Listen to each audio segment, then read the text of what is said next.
pembahasan ya. Jadi total sebenarnya 10 bulan, tapi tidak bisa dipungkiri banyak SP2 yang berulang tahun. Tahu ya artinya berulang tahun? Sampai melebihi 1 tahun ya. Nah, jadi kata-kata efisien dan efektif ini jadi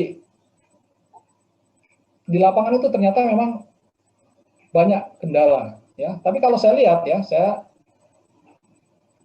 sebagai praktisi sebagai pemeriksa lihat ini masalah manajerial saja ya. Bagaimana sebenarnya tim pemeriksa itu memanage program pekerjaan pemeriksaan itu sebenarnya tetap bisa, efisien dan efektif itu bisa, dan saya juga sudah beberapa kali bisa ya, bisa seperti itu ya. Memang tinggal masalah manajerial. Nah, masalahnya kembali lagi ya, masalah memanage ini tergantung dengan wawasan, tergantung dengan kompetensi dan kapabilitas dari si pemeriksa ya, untuk bisa efisien dan efektif ya.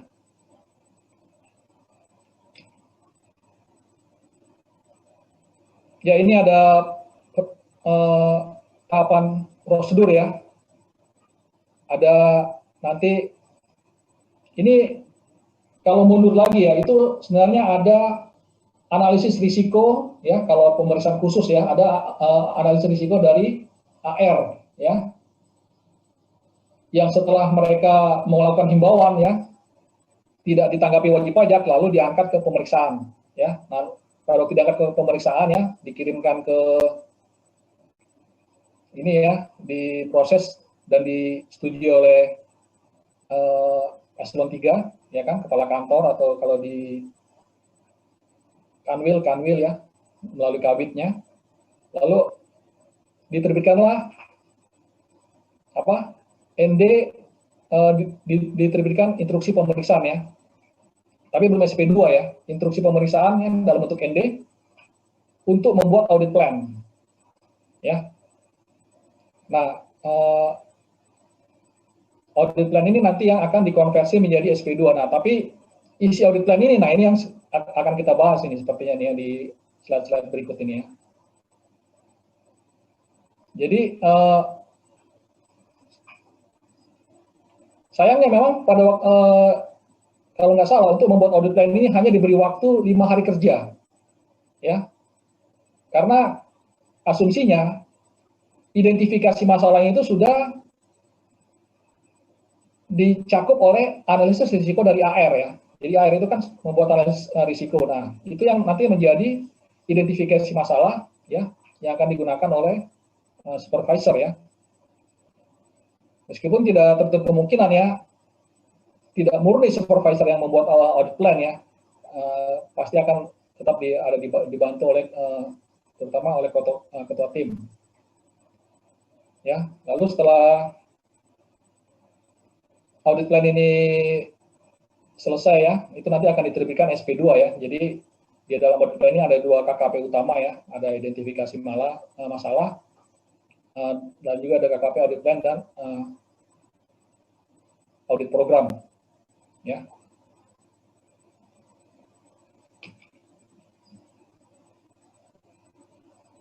Nah, ini ada SE10. Apa ini SE10 ya? Saya belum ngecek ini. Ini ada, ini tahapan ya setelah ada SP2 ya. Setelah ada SP2 kita mulai, jadi ini SP2 kita sudah ini ya, sudah terbit, tapi mungkin kita belum menyerahkan pemberitahuan pemeriksaan ke wajib pajak ya. Kita mau menggali data dulu ya, misalnya dari AR ya. Kita melakukan interview, karena pada waktu kita sudah nanti ketemu wajib pajak, kita kan akan melakukan interview juga. Nah, sekarang kita harus cari bahan nih untuk interview ke wajib pajak. Jangan sampai kita nanti kekurangan kata-kata ya pada waktu kita mau menggali dari wajib pajak langsung ya. Jadi kita interview dulu ke AR. AR kan yang membuat analisis risiko ya kan. Tapi memang faktanya AR ini kan suka berganti gitu ya. Dan memang ada kelemahan juga ya, tiba-tiba AR yang kita datangin ini bukan AR yang membuat analisis risiko, atau AR yang baru menangani wajib pajak yang kita periksa itu belum lama. Nah, itu sudah sering terjadi ya, karena AR-nya mungkin kena mutasi, tugas belajar gitu kan, atau memang ada rotasi di internal, ya. Nah, jadi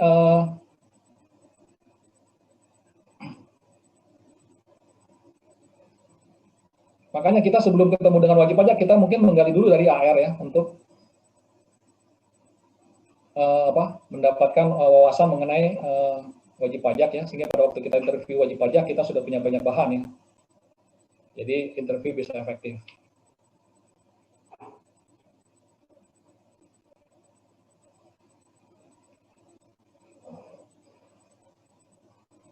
Nah, ini bolak-balik aja nih kayaknya nih. Jadi ini mungkin strukturnya seperti ini ya. Kumpulkan data WP, pelajari analisis ya. Biasa A sampai B ini sudah dilakukan oleh AR ya. Mereka buat analisis risiko ya kan. Lalu kita formalkan ya dengan oleh supervisor, diformalkan di C ya.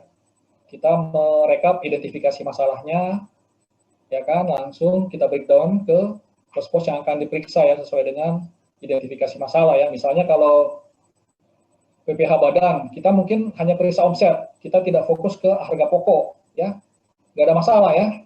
Tapi ada ketentuan ya, omset itu harus ya, harus diperiksa omset ya, karena ada di standar pemeriksaan itu yang wajib diperiksa itu adalah omset dan kredit pajak ya. Nah, itu tidak boleh dilewatkan ya, karena kalau kayak kredit pajak ini kan sudah benar nggak ya, ini kan sudah sesuatu yang dibayar ke negara. Nah, itu apakah sudah benar nggak, atau sesuatu yang dikreditkan oleh wajib pajak ya, itu benar nggak, ada bukti potongnya sah nggak ya, dan juga eksistensi segala macam itu harus terbukti gitu.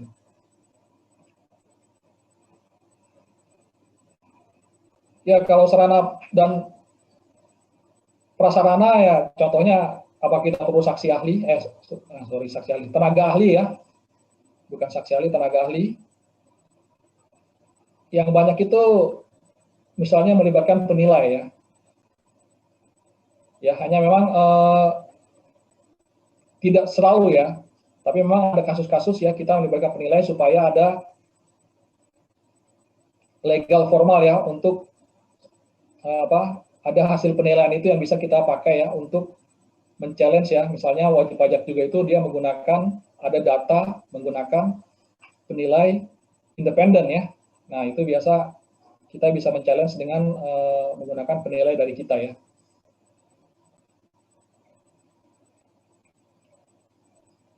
Meskipun memang di lapangan hasil penilaian kita juga sering di-challenge oleh wajib pajak ya. Karena mereka menganggap penilai kita tidak qualified, tidak kompeten, atau tidak punya sertifikasi segala macam. Nah, itu ya. Jadi banyak dicari kelemahannya oleh wajib pajak, tapi itu kita sudah punya ya amunisi untuk mengatasi itu semua ya. Karena kalau kayak penilai kita itu mereka diangkat diangkat oleh Menteri Keuangan. Nah, itulah sertifikasinya di situ gitu kan. Nah, bahkan sekarang namanya bukan, sudah semakin ini namanya sudah penilai pajak. Nah, itu pun juga sudah sah ya. Sudah ada keputusan Menteri Keuangan itu ya, penilai pajak. Dulu kan fokusnya kan untuk pajak bumi bangunan, tapi sekarang udah fix ya, namanya penilai pajak. Nah, itu semakin kuat sebenarnya.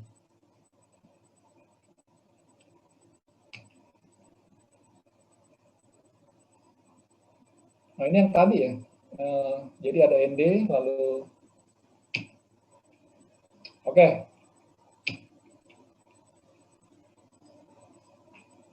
Mengumpulkan dan mempelajari data WP dilakukan di kantor DJP ya. Ini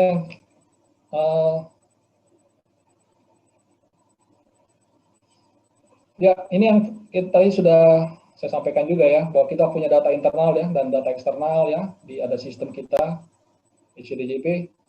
Nah, bahkan ini yang kurang di sini ya, namanya A-Portal ya, aplikasi portal ya. Ya, mungkin kalian pada waktu kemarin kalian PKL, kalian juga bisa buka-buka sistem informasi ya. Itu sebenarnya yang paling ada yang sistem yang namanya A-Portal ya, aplikasi portal ya. Di situ banyak sekali menu, sampai saya juga tidak belum tentu ngerti menu-menu apa saja yang, karena selalu ada yang baru gitu ya. Bahkan di A-Portal ini juga ada data impor ekspor ya, yang kita ambil dari Direktorat Bea Cukai ya. Sangat banyak data ya. Jadi sebenarnya sih kalau pakai data internal saja, sebenarnya kita juga sudah lumayan itu ya, untuk mencari-cari koreksi itu juga potensi sudah ada gitu ya. Bagaimana caranya? Ada nggak yang mau bahwa cuma nganalin data internal kita bisa dapat koreksi? Pakai metode pengujian apa? Ada yang mau kasih pendapat? Jadi sebelum kita dapat berkas dari wajib pajak ya, pakai data internal saya sudah ada metode pengujian yang bisa kita pakai. Apa itu?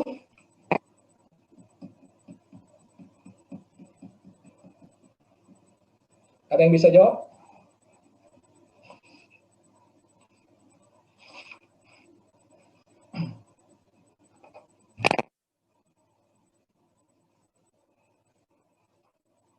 Ya, yaitu metode pengujian ekualisasi ya. Kalau ekualisasi kan kita hanya membandingkan omset ya, omset SPT untuk badan ya. Kalau kita all tax SPT badan dengan total penyerahan di SPT PPN. Itu kan tidak perlu data wajib pajak kan, kita punya datanya itu. Nah, seperti itu. Biasanya itu jadi pintu masuk ya. Pintu masuk untuk tahap awal pengujian ya. Kalau itu terlalu signifikan selisihnya, nah, itu biasa kita akan fokus nanti, salah satu fokus kita di situ ya, dengan meminta dokumen pendukung. Nah, kalau kita juga semakin rajin ya, kita juga bisa menggunakan data eksternal. Ya, internet. Ya, banyak ini juga banyak ya data eksternal ya. Nah, ini juga tergantung dengan wawasan ya.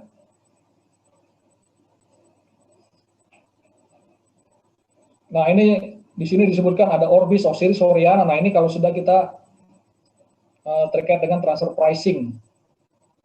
Ya. Banyak, bahkan ya kalau kalian cek produk itu kan ada ya, setiap produk itu kan ada ini ya, misalnya ini Aqua ya, di situ ada nomor BPOM ya, kayak Aqua ini ada nomor BPOM-nya ya. Kalau kita masuk ke website BPOM, kita ketik nomor itu ya, nanti kalian bisa coba ya, atau mungkin ada yang sudah pernah mencoba, itu nanti akan muncul ya, ini produk nomor itu, ini produk apa dan siapa yang memproduksinya gitu ya. Nah, juga kalau obat-obatan ya, itu juga sama ya, di situ ada nomor BPOM ya, bahkan BPOM itu kan badan apa tuh, obat dan makanan ya. Nah, kemarin waktu saya periksa industri farmasi, itu juga salah satu yang saya pakai itu ya, saya ngecek BPOM-nya ya. Jadi ya saya beli produk, kan obat generiknya ada kan, saya beli semua gitu kan, terus saya cek satu persatu ya nomor BPOM-nya untuk mengecek siapa benar nggak yang memproduksi ini WP yang sedang saya periksa gitu. Ya, itu salah satu cara ya untuk menggunakan data eksternal. Bahkan di produk itu juga ada istilahnya SNI ya, data SNI ya.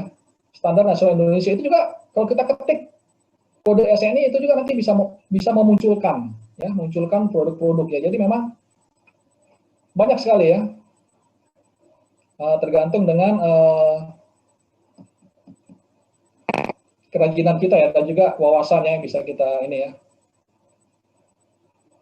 Kalau terkait dengan merek ya, itu ada yang namanya website WIPO ya.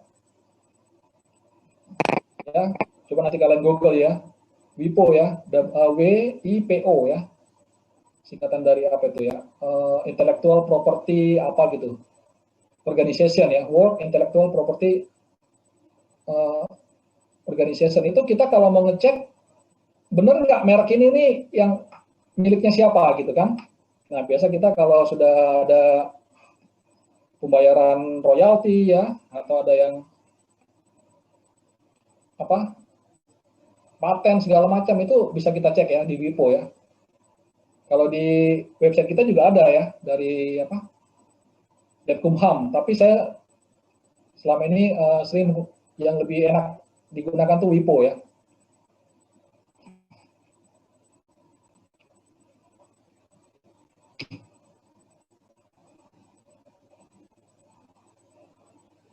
Ya, nah kembali lagi ya, ini ada data-data internal ya, ada MPN ya, modul penerimaan negara ya, ini bisa kita akses di Aportal ya, SPT bisa kita akses di SIDJP.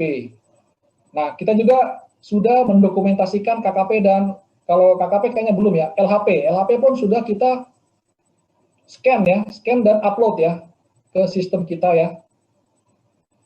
Jadi kita bisa melihat ya, pemeriksa-pemeriksa sebelumnya ini gimana dia menguji wajib pajak itu, dan kita bisa beda ya, nggak harus sama. Ya, itu hanya untuk referensi saja gitu kan. Ya, dan memang sebaiknya jangan sama ya. Siapa tahu pemeriksa sebelumnya ini kurang akurat atau kurang pas atau masih belum terlalu komprehensif, ya kita harus bisa lebih baik gitu. Ya. Laporan keuangan WP juga itu ada di Aportal ya. Kita punya nama sistem itu namanya DMS ya. DMS itu singkatan apa itu ya? Database Management System atau apa gitu ya. Nah itu biasa kita bisa minta bisa mengakses itu untuk mengecek laporan keuangan wajib pajak ya, DMS ya. Dulu waktu menu-menu ini belum ada, nah kita harus minta langsung ke wajib pajak. Karena sekarang ini sudah ada dalam sistem kita ya. Jadi beruntunglah kalian yang akan berkecimpung di dunia pemeriksaan di saat-saat sekarang ya. Sistem informasi kita sudah sangat helpful ya.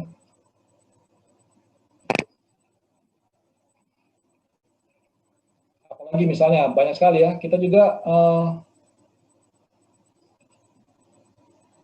bahkan ya direktorat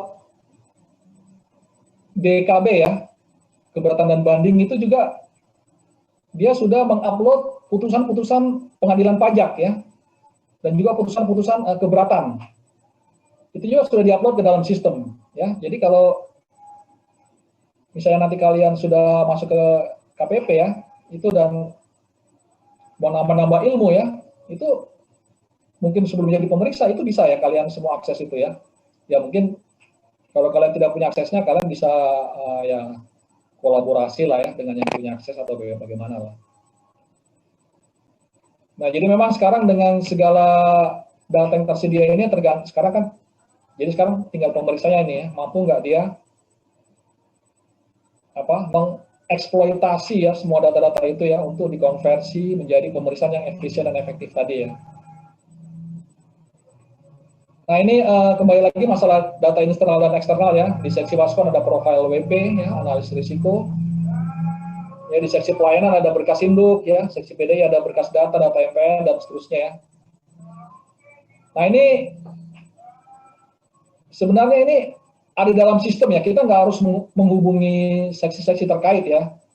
Karena kita pemeriksa itu kan juga punya diberi akses langsung ya.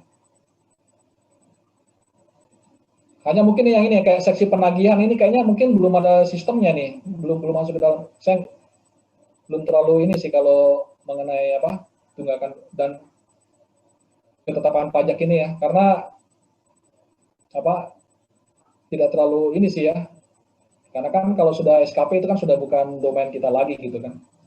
Hanya memang kalau kita di hasil pemeriksaan kita mau melakukan STP ya, mau menerbitkan STP kita harus cek dulu nih, jangan sampai ada STP yang sama yang sudah pernah terbit ya, karena kita suka menemukan STP tidak lapor gitu kan ya. Nah kita harus cek dulu nih, apakah AR belum menerbitkan STP atau sudah ya, jangan sampai double ya. Jadi saya sampaikan juga ya, kualitas air, nah ini ada wawancara dengan air ya. Memang tidak bisa dipungkiri ya, air pun ini kualitasnya juga macam-macam ya. Ya, banyak air-air itu ya, ya mohon maaf ya, sampai sangat senior pun masih tetap jadi air gitu ya. Sampai umur 40-an masih tetap jadi air ya. Nah ini pilihan mereka ini gitu kan.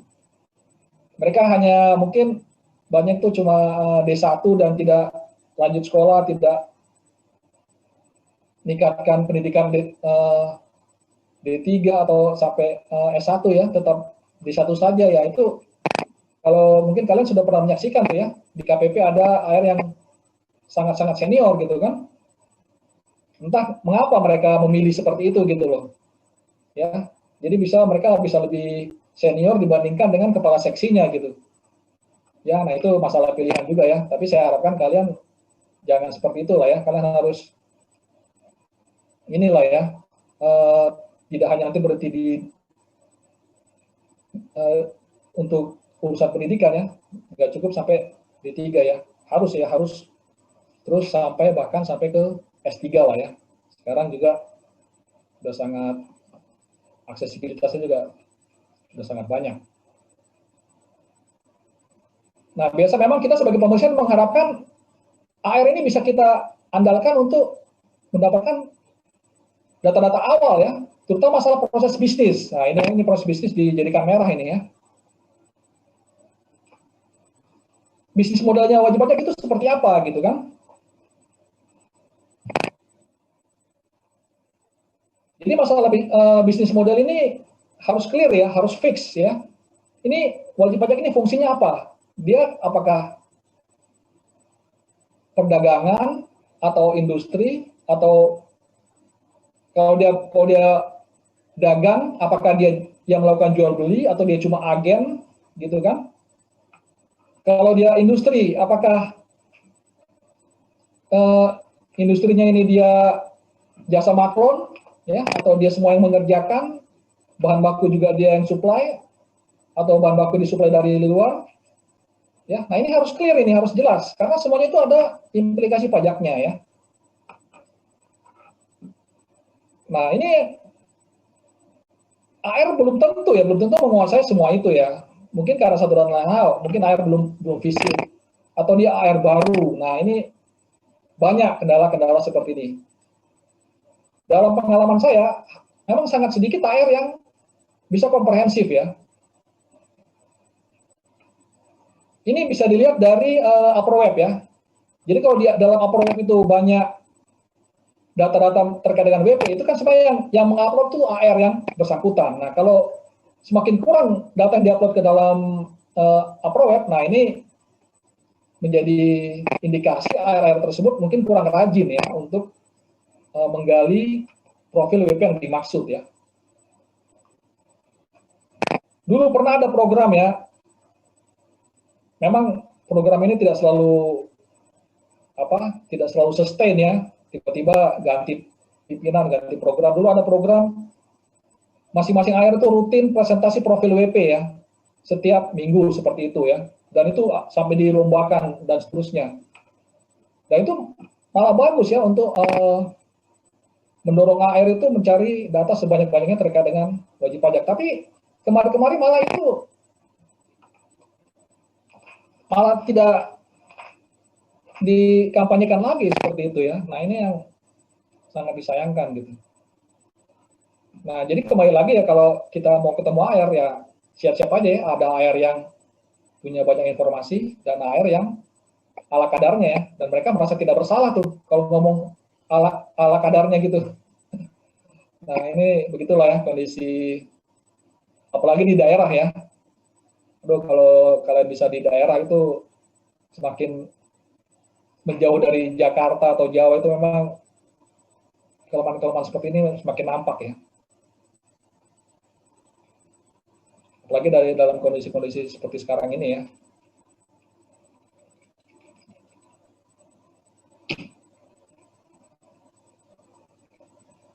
Nah ini ada kegiatan mengumpulkan data di lapangan ini. Asumsi saya ini entah ini setelah SP2 atau sebelum SP2 ini ya. Kalau setelah SP2 kita nanti akan ada inspeksi lapangan ya.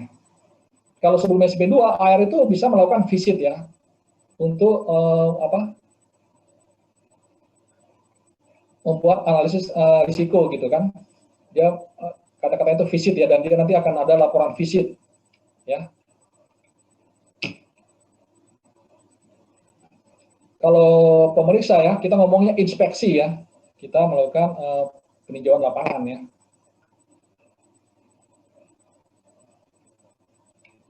Ya, tentunya kalau sudah di tahap pemeriksaan ya, setelah ada SP2 ya, kita akan lebih detail lagi ya kalau melakukan observasi lapangan ya.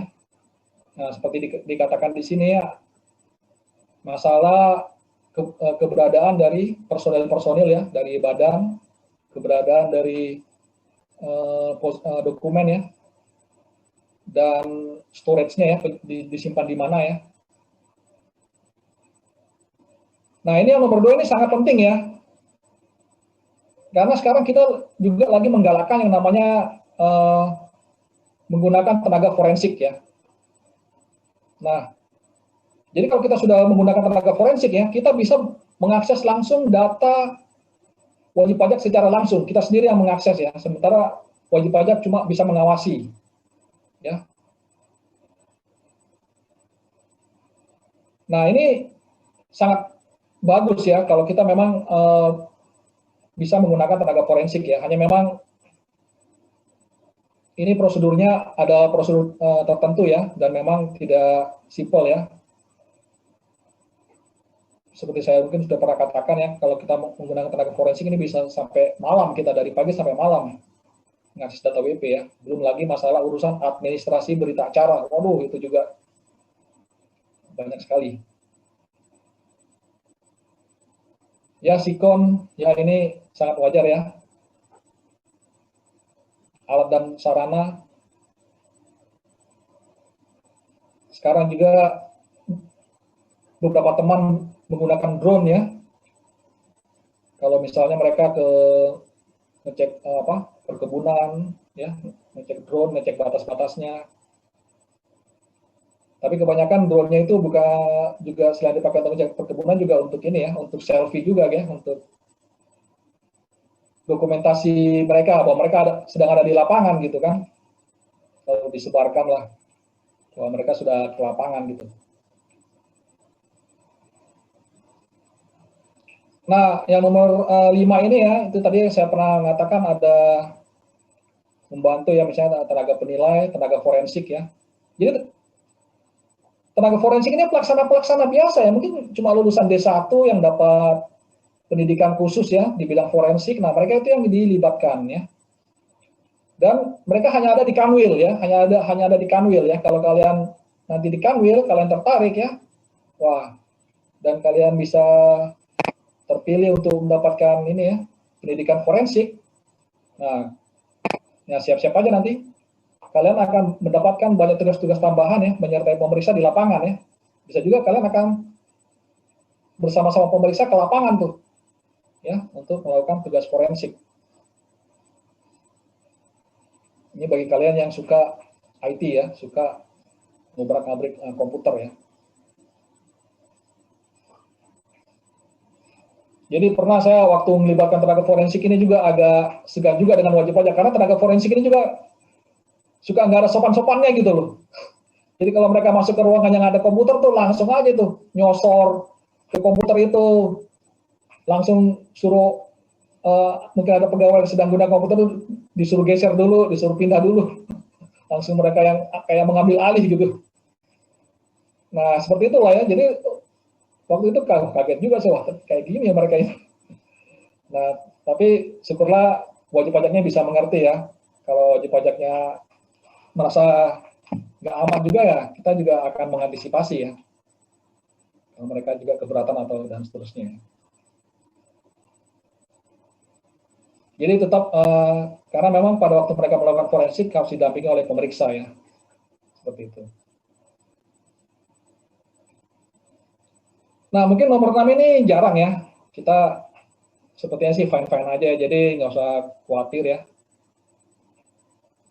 Kebutuhan bantuan pengaman mungkin ini kalau meriksa apa ya, oh pernah sih ada nih, pada waktu kita meriksa ada indikasi tindak pidana ya.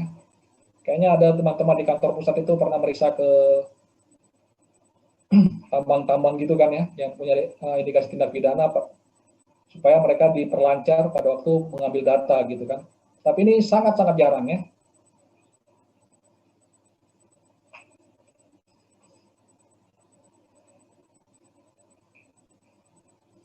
Mungkin nomor 7 juga, kalau nomor 7 ini tergantung dari hasil